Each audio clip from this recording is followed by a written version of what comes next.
우리 오늘 9일차 이제 1단원의 마지막입니다. 25번 주제와 26번 주제까지 하면 1단원 전체가 마무리가 되고요. 27번 주제부터는 2장 들어갑니다. 작심삼일이란 얘기 하잖아요. 3일은 일단 의지가 간다는 의미로 해석하면 되지 않을까요?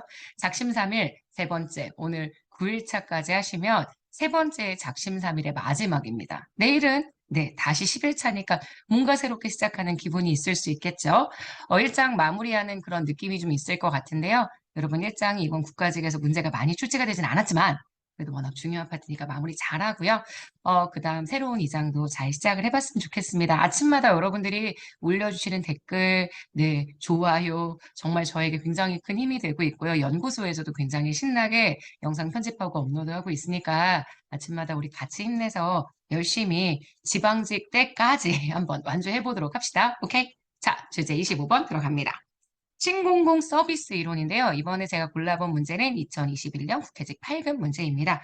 좀 새로운 문제들이 눈에 좀 익숙해지면 좋겠다는 생각으로 이번 지방직 대비 굿모닝은 조금 어려운 문제들 고르고 있는 거 알고 있죠? 자, 가보도록 할게요. 신공공 서비스 이론. 우리 공공거버넌스라고 이야기하기도 하고요. 또는 민주적 거버넌스라고 얘기하기도 합니다.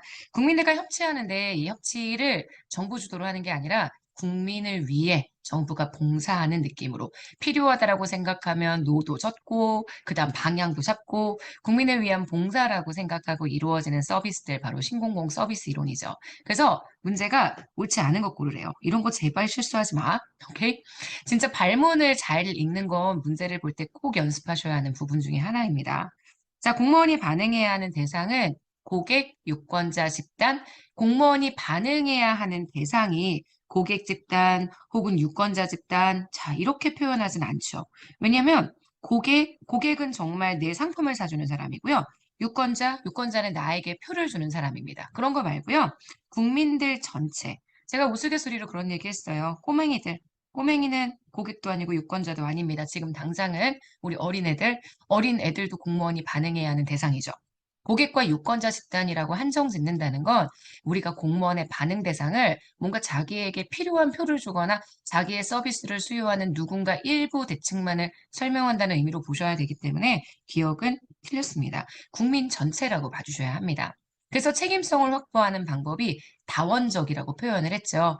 개인의 이익의 총합을 통해 또 이렇게 설명을 하고 있어.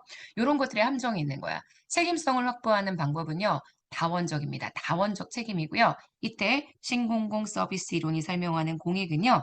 단순히 사익을 합산한 개념이 아니죠. 이건 사익 플러스 사익, 뭔가 과정설적인 느낌으로 내용을 써준 거거든요.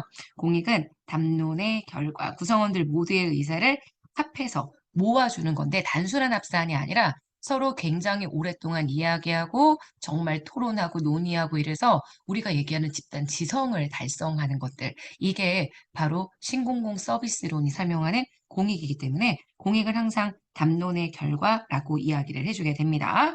그래서 우리 담론의 결과로서의 공익, 단순히 시민 또는 고객 집단에게 바람직한 결과를 창출하는 방법뿐만으로 책임성을 확보하는 게 아니라 윤리적인 책임, 법적인 책임, 도덕적인 책임, 국민에 대한 책임, 모든 측면의 책임이 있다라고 설명을 해줘야 되기 때문에 기억도 틀린 선지, 니은도 틀린 선지. 행정 재량의 필요성은 인정합니다. 근데 제약과 책임이 수반돼요. 이거 여러분들이 NPM이라고 생각을 하시더라고요. NPM도 뉴거버넌스도 그리고 지금 보시는 신공공 서비스 이론도 공무원의 재량을 인정합니다. 대신 그 재량을 무작정 사용하는 게 아니라 그에 대한 재량과 책임이 수반되어야 한다라고 이야기를 하죠. 공익의 개념은 공유 가치에 대한 담론 결과고요. 공무원의 동기를 유발하려는 수단은 정부 규모를 축소하려고 하는 이데올로기적인 욕구, 작은 정부를 추구하는 것, 이런 거 전혀 상관없습니다. 문제가 조금 약간 지저분한 느낌이 있긴 있습니다. 있긴 있는데 제가 굳이 이 문제를 고른 이유가 뭐냐면은 지금 보시는 이 문제처럼 우리가 본래 알고 있었던 신공공 서비스 이론조차도 어렵게 나올 수 있다는 거. 그래서 문제를 좀 꼼꼼하게 읽어주신 연습을 해주셔야 될 필요가 있지 않나라고 생각해서 골랐고요. 자, 공무원의 동기를 유발하는 수단은 정말 공익이어야 합니다. 사회봉사적인 것도 있을 수 있고요. 우리가 보통 얘기하는 공공서비스 동기 이론, 페리의 이론 기억하시죠? 합규감 이렇게 얘기했습니다. 합리적, 규범적, 감성적 차원의 동기들이 분명히 있습니다. 사회봉사도 거기에 포함될 수 있어요. 하지만 정부의 규모를 축소하려고 하는 이데올로기적인 욕구하고는 상관이 없기 때문에 미음도 틀린 선지. 정답이 되는 건 그래서 기억, 니은, 미음 되는 것도 확인하실 수 있습니다. 지워졌네요. 그죠? 자, 이렇게 되는 거 보실 수 있죠? 정답이 되는 건 2번입니다. 자, 26번. 너츠 이론입니다. 너츠 이론 아시겠지만 2022년 지방직 7급에 되게 특이하게 출제가 되었던 내용인데 제가 오늘은 책을 좀 보여드릴 수 있을까요? 제가 곧 진행하게 되는 특강에서 여러분들이랑 같이 설명할 건데 이렇게 생긴 이런 책이 있습니다. 세행정학 3.0 이 책. 제가 요새 가장 많이 보는 책인데요. 이 책에서 되게 많은 기출들이 출제가 되었습니다. 그것들을 저희 기본서에 다 구현을 하고 있고요. 거기에 대표적인 이론, 현대의 행정학 이론의 굉장히 중요한 대표적인 이론으로 너츠 이론이 설명이 되고 있습니다. 그 너츠 이론에 대한 건데 너츠는 어려운 거 아니고 너츠는 진짜 재밌어요, 여러분. 내가 공공정책을 설계하는 설계자인데 너츠 방식으로 정책을 설계합니다. 너츠는 대상자들에게 절대 강제적인 강압을 하지 않습니다. 그냥 옆구리를 쿡 찔러요. 그래서 이 사람이 이런 선택을 할 수 있게끔 만들어주는 약간의 자율적이고 부드럽고 온화한 힘, 너치 방식으로 정책을 설계할 때 선택적 설계라고 얘기를 합니다. 정책 대상자들의 행동에 개입을 해요. 맞습니다. 개입을 하는데 개인이 자유로운 선택을 할 수 있도록 합니다. 항상 디폴트 옵션이란 표현 제가 얘기했죠. 우리가 맥도날드 가서 대부분의 디폴트 옵션에 세트 메뉴 시켰을 때 감튀와 콜라입니다. 그죠? 내가 다른 선택을 할 수도 있지만 선택을 안 하면 그냥 그대로 고정값이 들어가 있잖아요. 자, 그런데 나보고 선택해 라고 얘기는 하죠. 내가 만약에 감튀하고 콜라가 아니면 다른 걸 선택할 수도 있게끔 정책을 설계하는 것. 뭔가 정부가 원하는 고정값이 있기는 하지만 그거 이외에 나머지 것도 선택할 수 있도록 만들어주는 것. 이게 디폴트 옵션 설정입니다. 구성원들에게 디폴트 옵션을 설정해주고 하지만 100% 강요하지 않습니다. 내가 선택할 수 있게 만들어준다면 사람들의 인지적 편향성을 전략적으로 활용해서 사람들에게 감튀와 콜라를 먹을 수 있도록 만들어주는 거죠. 제가 항상 얘기하지만 맥도날드가 만약에 구성원들의 다이어트에 신경을 쓰고 있다? 그럼 디폴트 옵션 값을 변경합니다. 어떻게? 주스와 샐러드로. 감튀 대신에 샐러드를 선택할 수 있고 콜라 대신에 주스를 선택할 수 있어. 이게 아니라 처음부터 디폴트 옵션으로 감튀 대신 샐러드, 그 다음 콜라 대신 주스를 선택을 한다면, 설계를 한다면 사람들은 그냥 다른 생각 없을 때에는 샐러드와 그 다음 주스로 구성되어 있는 기본 세트 메뉴 옵션을 선택을 할 거고 내가 그게 싫으면 다른 옵션을 선택을 하면 되죠. 이게 인지적 편향성을 전략적으로 활용한다라는 의미로 볼 수 있습니다. 이런 좀 부드러운 강요, 이런 넛지라는 걸 정부 정책 설계에도 동원해야만 한다라고 얘기하는 이론이 넛지 이론이고요. 그래서 행정학의 최근 이론을 굉장히 많이 언급이 됩니다. 정답은 4번입니다. 여기까지 하시면 우리 1단원 전체 내용은 다 들어갔고요. 자, 주제 27번. 정책학의 발전이요. 이것도 마찬가지로 2022년 지방직 7급에서 출제가 되었던 문제입니다.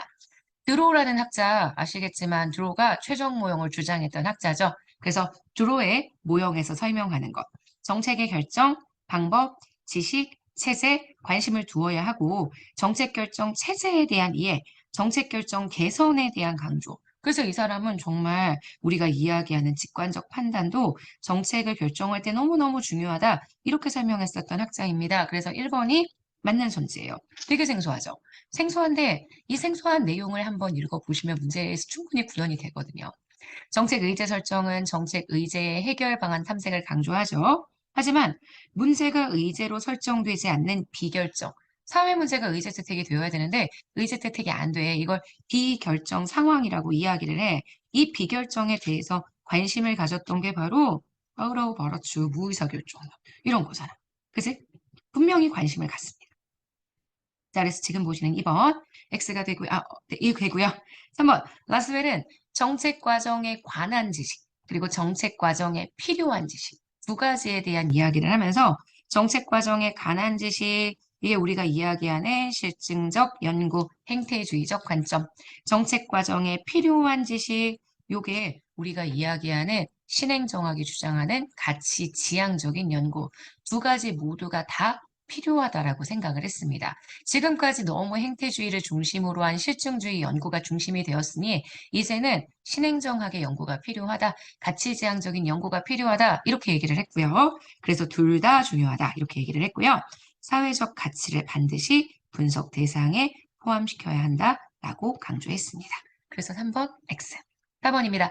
처음에 50년대에는 담론과 프레임을 통한 문제 구조화에 관심이 높았던 OR. 우리가 이걸 관리 과학이라고 이야기하죠. 관리가 후생경제학의 기법 이런 거에 관심이 굉장히 많았고요. 지금 보시는 관리과학은 사실 담론이나 프레임을 통해서 문제 구조화에 신경을 썼던 건 아닙니다. 어떻게 하면 집행을 잘할 수 있을까? 집행 기법 자체에 관심을 가졌었던 이 정책 분석의 기법이고요. 이런 것들은 1950년대 현재 굉장히 많이 등장을 합니다. OR도 그다음 후생경제학 기법도 많이 등장을 했고요. 그리고 이런 것들은 담론이나 프레임을 통한 문제 구조화에 대한 관심은 좀 떨어졌다. 그래서 4번이 틀린 선지가 되는데 이 27번이 굉장히 어려운 문제죠. 정책학 발전 과정에 대한 내용은 아마 여러분들이 공부를 많이 안 하셨던 부분일 것 같습니다. 좀 어렵고 좀 특이한 선지들 중심으로 출제가 되었기 때문에 내용을 한번 다시 읽어주는 거 필요하고요. 22년 지방직 7급이어서 22년 지방직 7급 기출문제에 22년 지방직 7급 기출문제의 내용으로 여러분들이 한 번 더 해설을 확인해 주셔야 할 것 같습니다.